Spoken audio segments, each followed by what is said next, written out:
Alright, hello folks, welcome to 90.9 the quadratic for your geometry section 3.3, 3.4 quiz review video. Again, hoping that don't jinx myself here. We've had 3 straight videos with no sound issues really. So hopefully this is number 4. Today and every day we are brought to you by Tazo Zen Tea, Starbucks coffee, Caldi, natural, high, organic and fair traded coffee. Crazy Bulls and Wraps is a new sponsor. H&M and Coffee Espresso here in town. Guys, on 1 through 6, the slope is simply the difference of the y's over the difference of the x's. So take a look. On all of these, I'm always trying to get a positive numerator. So I'm always going to do the bigger y minus the smaller y. 9 minus 4. Remember, the y's always come second. The x's always go first. So 9 minus 4 over, if I start with the second ordered pair for the y's, I'm going to start with the second ordered pair for the x's. Over negative 4 minus 6. That gives me 5 over negative 6, which is a negative 5 over 6. So kind of take a look at the first 6 here. Simplify when you can. Like when you have 12 minus a negative 4 over 2, let's see, make sure, I'm sorry, 8 minus a negative 4 over negative 4 minus 2. 12 over negative 6 is a negative 2 on the second one. 3, 9 minus 6 over 5 minus a negative 5 gives you 3/10. 7, 2 minus a negative 9 over 7 minus 0, 11/7. 5, 3 minus 3 over 2 minus a negative 8, or 3 minus 3 over negative 8 minus 2. Doesn't matter. You either get 0 over 10 or 0 over negative 10. It's still 0. 18 minus a negative 2 gets me 20 up top. 1 minus a negative 7 gives me 8. 20 over 8 is 5 over 2. Alright, guys, on 7 through 9, you need to find the slope that's between A and B, and the slope between C and D. So the slope between A and B, bigger y minus a smaller y, 7 minus a negative 2 over 2 minus a negative 3. That's 9/5. Compare that with slope between C and D. You got 2 minus a negative 3 over 0 minus 9. That's a negative 5/9. Guys, 9/5 and negative 5/9, they are opposite reciprocal, so those two lines are perpendicular. Next one, find the slope between both. You get a 3/7 and 11/3. There is no relationship. They are not equal. They are not opposite reciprocal, so it is a neither. Guys, on 9, we do 11 minus 1 over 1 minus a negative 4. Sorry, that cut off. You get 10 over 5, which is 2. Next one, 3 minus a negative 3 over negative 3 minus a negative 6. 6 over 3 gives you 2. They're both 2, so they're parallel.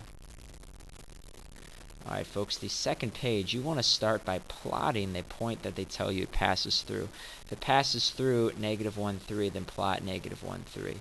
It's parallel to a line that goes through those 2 points, so it has the same slope as that line. So find the slope between 0, 3 and 4, 6. Do 6 minus 3 over 4 minus 0. It's going to have a slope of 3/4. So you go up 3 from that point over 4. 2 points determine a line. The next one, it passes through 2, 1, so plot that point. Again, x is the horizontal axis, y is the vertical axis. 2 to your right and 1 up. It's perpendicular to the line that goes through those 2 points. So find the slope of the line that goes through those 2 points, and we are going to do something with that. We're not going to use it. We're going to find the perpendicular slope. So first off, 7 minus a negative 3 over negative 1 minus a negative 3. Is 10 over 2, it's 5 over 1. My slope is not going to be 5 over 1. It's going to be the opposite reciprocal. So first off, the opposite of 5 over 1 is a negative 5 over 1. Then if I flip it good, it's going to be a negative 1/5. That's our slope. So from that point to 1, you're going to go down 1 and 5 to the right. 2 points determine a line. That's my line. Like I said in class, folks, 12 and 13 is going to be the hardest ones tomorrow. Just got done scoring it. If you got everything right, you can get 110%. So even if you miss these 2 questions, you can still get over a 100%. You're going to use the slope formula. So you're going to find the slope between 4, negative 2, and negative 3y.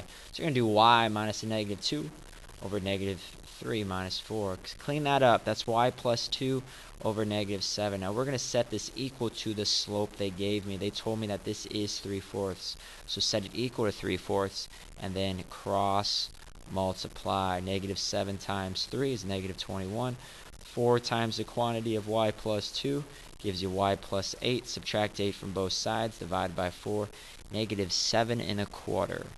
That value of y, if you plug that in, that fraction will reduce to 3/4.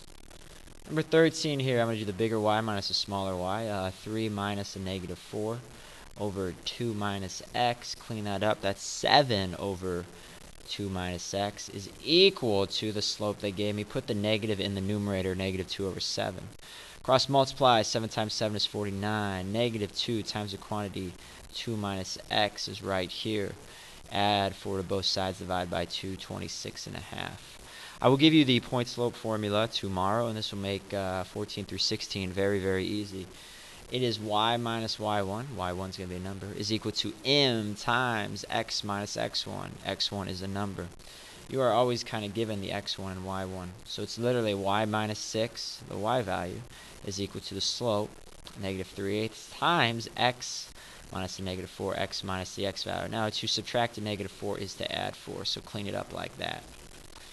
15, that's the slope, it goes through that, so y minus the y value, y minus 8 is equal to negative 6 times x minus 7, 7 is the x value. Next one, y minus the negative 7, well that's really y plus 7, equals 1/2, x minus the negative 4, well that's really times x plus 4. Okay, 17 through 20, folks, you need to find the slope that goes through those two lines first. A lot of questions involving slope on your quiz. Slope, slope, slope. Know how to find it. My slope for 17 is 2. 8 minus 2 over 2 minus the negative 1 is 6/3, which is 2. So y equals 2x plus b. I will give you slope-intercept form tomorrow.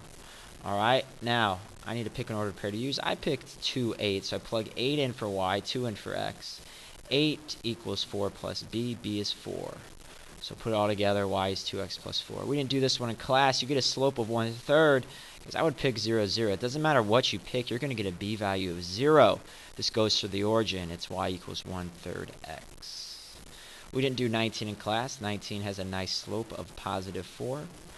I chose 1, 3. Plug 3 in for y, 1 in for x. b is negative 1. Put it all together as y is 4x minus 1. 20, negative 4 minus negative 16 over negative 3 minus 1. 12 over negative 4. You could have gotten, if you flipped it, you could have gotten negative 12 over 4. Either way, your slope is a negative 3. Y equals negative 3x plus b. I'm going to plug negative 16 in for y, negative 3 in for x. Add negative 3, or negative 16 is negative 3 plus b. Add 3 to both sides. b is negative 13. Put it together like this. Guys, 21 and 22, you just have to distribute first. Negative 2/3 times x. Negative 2/3 times the negative 9 is a positive 6. Then you're going to move this constant over, subtract 4 both sides. Y is negative 2/3 x plus 2. Here on 20, distribute the 2 to both. Then subtract 3. Y equals 2x minus 11. That is also very, very easy. So 14 through 16, 21 through 22, involving point-slope form. Quick answers. Guys, on the back, you technically do not have to find the slope because I give you the slope. If I say that I have a line parallel to y equals negative 3x plus 1, then my slope is also negative 3. That 1 is not used at all. I don't care about the y-intercept of the other equation. I'm going to have a different y-intercept, so don't put plus 1 here. Instead, I have y equals negative 3x plus b. I'm going to plug 4 in for y, negative 5 in for x. And I'm going to get negative 11 for b. Put it all together like this. Y equals negative 3x minus 11. On 24, if I'm parallel to a slope, a line that has a slope of 1/2, I also have a slope of 1/2. So y is 1/2 x plus b. Plug in 5 for y, negative 2 for x. 1/2 of negative 2 is a negative 1. Add 1 to the other side. Y is 1/2 x plus 6. Okay, perpendicular lines do not have the same slope. They do intersect. They intersect in such a way they have opposite reciprocal slopes. So take that negative 1/4. The opposite of negative 1/4 is a positive 1/4. Then flip it good. You're going to get 4 over 1, which is 4. The opposite reciprocal of a negative 1/4 is 4. Y equals 4x plus b. Plug negative 2 in for y, 3 in for x. Subtract 12 from both sides. b is negative 14. That's how you put it all together. Come see me before school if you need. This is what your quiz looks like, your last big grade of the quarter, which ends Friday. This is 90.9, the Quadratic, signing out.